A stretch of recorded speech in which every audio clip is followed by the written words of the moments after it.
सहना भवतु सहनो भुनक्तु सह वीर्यं करवावहै तेजस्विनावधीतमस्तु मा विद्विषावहै। ॐ शान्ति शान्ति शान्तिः। प्रणाम आचार्य जी। मैं आपको 1.5 साल से सुनते आ रहा हूँ लगातार, और पिछले कुछ महीनों से मैं आपको रेगुलरली मतलब प्रतिदिन 1.5 से 2 घंटे डेली सुनता हूँ। मैं सुबह और शाम को भी सुनता हूँ। मुझे आपको सुन कर के एक चीज़ ये समझ में आई है कि मतलब आपको सुनने से पहले मेरे बहुत सारे फालतू के उद्देश्य थे कि मुझे ये करना है, वो करना है, ये सारी चीज़ें करनी है। पर आपको सुनने के बाद मुझे ये चीज़ समझ में आई कि जो जीवन का केंद्र होना चाहिए वो सच होना चाहिए। और सच तक आप ऐसे नहीं पहुंच सकते कि मैं आज सोचा और कल से मैं सच तक पहुंच गया, या फिर कुछ करने लगा जिससे मैं सच के पास पहुंच गया। आपको सुन के मुझे ये समझ में आया कि सच तक पहुंचने के लिए अपनी ज़मीन पर बंधी बेड़ियां काटना ज़रूरी है। तो मुझे अपने बंधन दिखे कि हाँ, मेरी मजबूरियां क्या हैं और किस समस्या से मैं जूझ रहा हूँ जिस पे मुझे ध्यान देने की ज़रूरत है। और कल भी आपने लगातार सतर्कता की बात कही थी कि लगातार सतर्कता ज़रूरी है। मेरी समस्या ये है कि मुझे पता है कि मुझे किन चीज़ों पे काम करना है, पर मैं लगातार उन चीज़ों पे ध्यान नहीं दे पाता हूँ। मतलब ऐसा होता है कि हाँ, मैंने आज रात को सोचा कि मुझे ये चीज़ें करना ज़रूरी है, जिसके वजह से जो मेरा जीवन है वो सुधरेगा, सुधर जाएगा धीरे धीरे, या कुछ उम्मीद होगी उस पर। मैं ज़्यादा से ज़्यादा, अगर बहुत ज़्यादा हुआ तो कुछ दिन काम कर पाता हूँ। उसके बाद लगता है कि ठीक है ना, अभी थोड़ा सा रेस्ट कर लेता हूँ, या फिर इस टाइप की कुछ चीज़ें हो जाती हैं।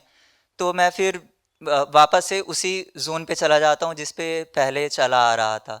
तो मेरा सवाल ये है कि लगातार सतर्कता और ध्यान कैसे बनाए रखें।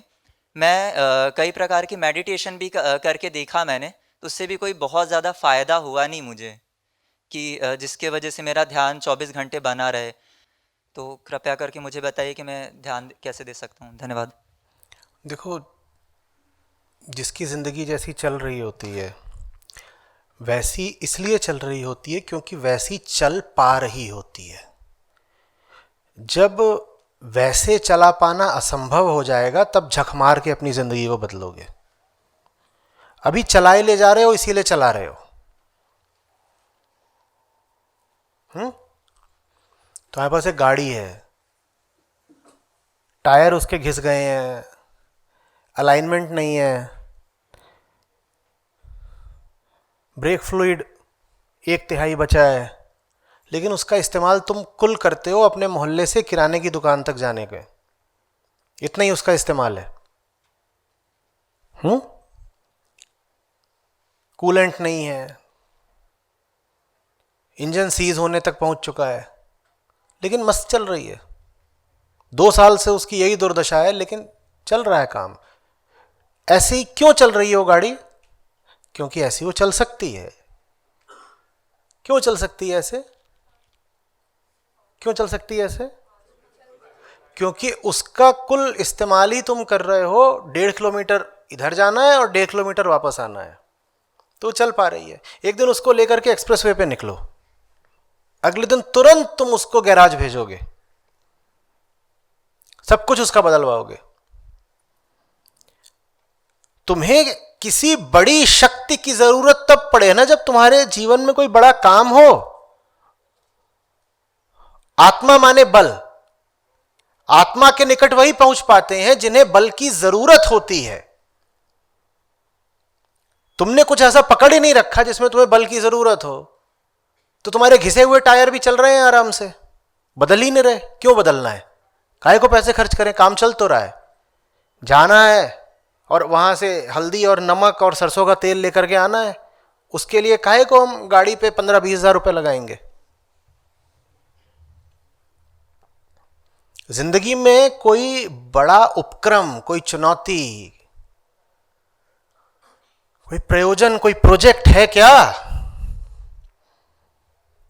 अच्छा मान लो महाभारत है, अर्जुन ने पहले ही कह दिया होता लड़ना वड़ना क्या है, कुछ नहीं, ऐसे ही ठीक है, बढ़िया मजा आ रहा था, बाहर घूम रहे थे, वहां कभी नचनिया बनने को मिलता था, बीच में एक प्रेमिका भी बन गई थी, द्रौपदी को पता भी नहीं चला, सब कुछ बढ़िया खूब घूम घाम कर रहे थे, समस्या क्या है, काहे को जाके दुर्योधन से पंगा लेना, बहुत जबरदस्त है। और इतने दिनों से 10-12 साल से वो तैयारी कर रहा था हमारी पिटाई करने की, देखिए क्या बॉडी बना ली है, बहुत मारेगा। गीता कभी मिलती उसे? गीता मिले तुम्हें इसकी शर्त क्या है? पहले मैदान में तो उतरो। कृष्ण ने भी प्रतीक्षा की, उन्होंने कहा ये मैदान में उतरेगा तब तो इसे कोई समस्या उठेगी ना, जब तुम मैदान में उतरते ही नहीं तो तुम्हें समस्या काहे को आएगी? जब कोई बड़ी लड़ाई लड़ते ही नहीं तो गीता क्यों समझ में आए? फिर कहते हो अरे गीता नहीं समझ में आती, उपनिषद नहीं समझ में आते, ये है वो है, सब एक झटके में समझ में आ जाएगा, सब समझ में आ जाता है। इसको कहते हैं ऑन द जॉब ट्रेनिंग,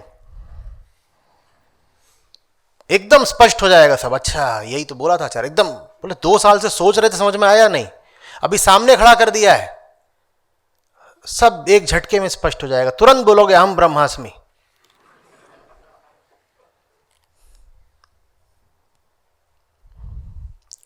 कोई बड़ा काम तो करो तो अध्यात्म की तुम्हें जरूरत पड़े। कुल करना क्या है? घर से निकले, कॉलेज चले गए, वहां सो गए, किसी ने प्रॉक्सी लगा दी, इधर उधर गए, हरी चटनी से समोसा खा लिया, 2-4 लड़कियां थी उनको घूर दिया, पास होने के लिए 40% चाहिए होते हैं, वैसे ही आ गए, वो भी कम पढ़ रहे थे तो उधर नकल कर ली झांक के, उसके बाद घर आ गए, कुछ टीवी कुछ इंस्टाग्राम देख लिया, फिर सो गए। तुम ब्रह्मसूत्र का करोगे क्या इस जिंदगी में? तुम्हें दे दिए गए ब्रह्मसूत्र, इसका क्या करोगे? जल्दी बताओ। तुम्हें चलना है अपने मोहल्ले की तंग गलियों में और मैं तुमको दे दूं T90 टैंक, तुम करोगे क्या उसका? वो काम का ही नहीं होगा। ये T90 उन्हीं के काम का है ना जिन्हें बड़ी लड़ाइयां लड़नी हो, और बड़ी लड़ाइयां लड़ने की जरूरत है, वो कोई वैकल्पिक चीज नहीं है कि काहे को लड़े। आचार्य जी स्कूटी कितनी अहिंसात्मक है, ऐसे चल देती है बिल्कुल घुर्र। तुम्हारी स्कूटी अहिंसात्मक नहीं है, इसी ने ठोका था मुझे। जिंदगी अगर स्कूटी पर ही मस्त चल रही है तो तुम्हें करना क्या है टैंक का? मियां की दौड़ मस्जिद तक, तुम फाइटर प्लेन का क्या करोगे? जब जीवन अपने अहंकार के इर्द गिर्द ही जीना है, ये रहा अहंकार का केंद्र, इससे 5 किलोमीटर आगे, इससे 5 किलोमीटर दाएं, इससे 5 किलोमीटर दक्षिण, कुल इतना ही जब तुम्हारे जीवन का फैलाव है तो तुम क्या करोगे? Fighter plane. वो तो झंझट हो जाएगा तुम्हारे लिए, जैसे ज्यादातर लोगों के लिए वेदांत झंझट हो जाता है, कहते हैं ये फालतू की चीज पता चल गई, ये पता नहीं लगनी चाहिए थी, पहले ज्यादा ठीक था। स्कूटी जिंदाबाद।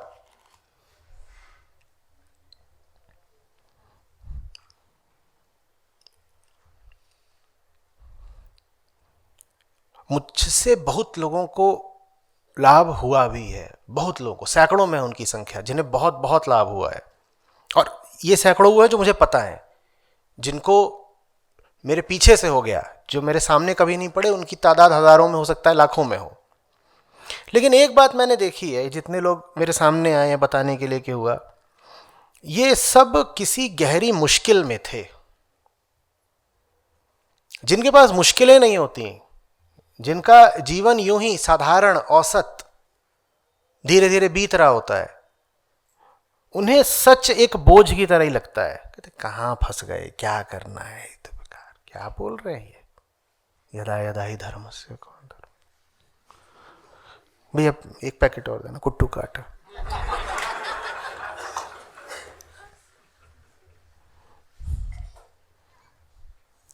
कह रहे उसने भेजा था कि जाके कुट्टू का आटा ले आओ, अभी घर जाके उसको मैंने बोल दिया कि यदा यदाई धर्म से बहुत मारेगी।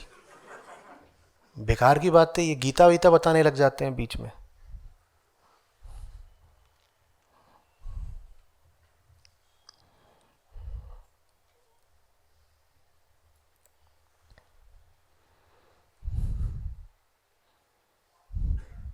आज के युग की विडंबना ही यही है कि जिंदगी बहुत आसान कर दी गई है। एक बिल्कुल मरियल औसत आदमी के लिए भी जिंदगी बहुत आसान कर दी गई है। काहे को चाहिए अध्यात्म? बोलो, 4000 में एंड्रॉयड फोन आता है कि नहीं आता है? सब कुछ चलता उस पर। जब 4000 में जिंदगी इतनी रंगीन हो सकती है तो काहे के लिए कोशिश करनी? इतना ही नहीं है, बस 400 और खर्च करो तो उस पे पीछे से कवर ऐसा लगा देते हैं जैसे एप्पल हो गया वो उसमें बना देंगे कि इसमें 5 कैमरे हैं, वो पीछे से कवर ऐसा लगा देते हैं और सेव बना देते हैं। जिंदगी जब ऐसे ही मजे में बीत सकती है तो आत्मविकास की आवश्यकता क्या?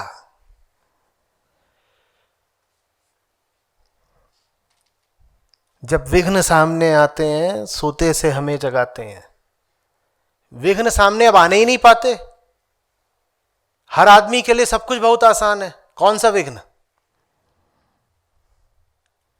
पहले जिंदगी कठिन थी तो आपको चोट लगती थी, आप कहते थे ये क्या हो रहा है मेरे साथ? ट्रकों का धुआं पीना पड़ रहा है, सड़क पर चल रहा हूं, ऐसा हो रहा है वैसा हो रहा है, ठोकरें खा रहा हूं, मेट्रो में बैठ गए, ठीक है, सब बढ़िया है। फ्लाइट के टिकट सस्ते होते जा रहे हैं, 3000 में उड़ गए। करना क्या है? औसत जिंदगी में भी खूब आराम है। उन्नति चाहिए किस लिए? और उन्नति अगर चाहिए भी तो बस भौतिक चाहिए कि इकोनॉमी क्लास बिजनेस क्लास में आ जाए। कोई ऐसी समस्या हमारे सामने आने ही नहीं दी जाती जो हमें भीतर से झकझोर कर रख दे, जो हमें मूल रूप से बदलने पर विवश कर दे। सब आसान, ठीक है।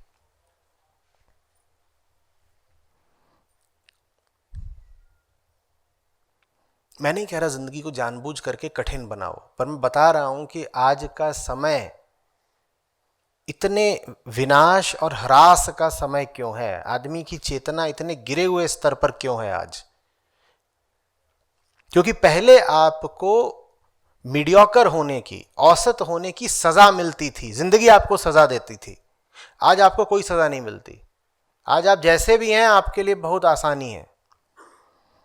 मैं बिल्कुल नहीं चाहता हूं कि पुराने जैसी स्थितियां वापस आ जाएं, लेकिन जब जीवन को इतना आसान बनाया गया, जब आम आदमी के लिए भी कंजम्पशन को इतना बढ़ा दिया गया, तो साथ ही साथ ये व्यवस्था होनी चाहिए थी कि भौतिक तरक्की के साथ आंतरिक तरक्की भी हो।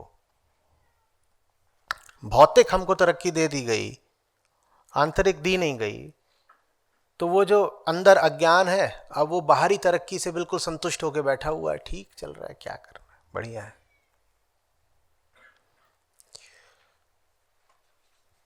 बीमार हो जाते हैं, मेडिकल साइंस से दवा मिल जाती है। मनोरंजन की कोई कमी नहीं।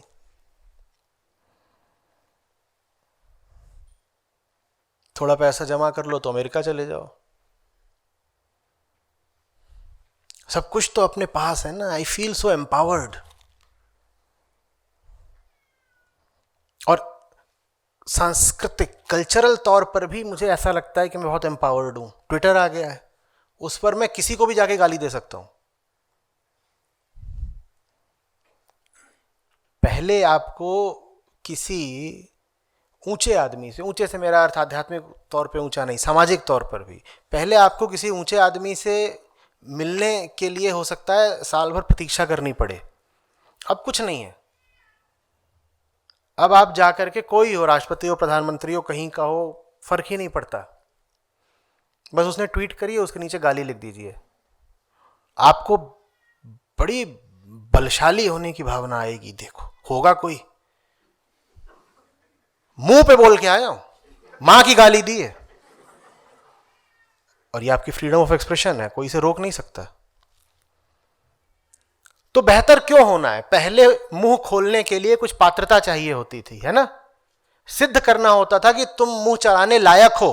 आज मुंह चलाने का अधिकार सबको है और किसी पर भी मुंह चला सकते हो। तो फिर मैं कोई पात्रता विकसित क्यों करूं? मैं कोई योग्यता अर्जित क्यों करूं?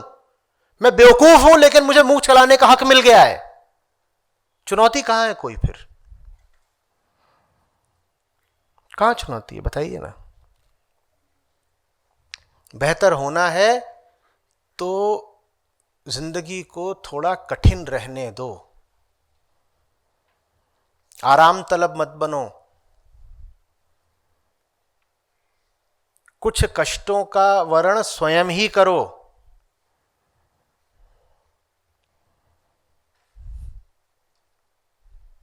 जूझते हुए आदमी में एक गरिमा होती है।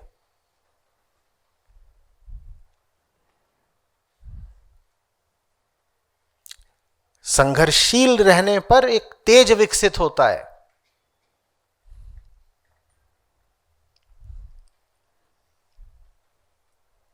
और आराम में, प्रमाद में चेतना सिकुड़ जाती है, जीवन संकुचित हो जाता है।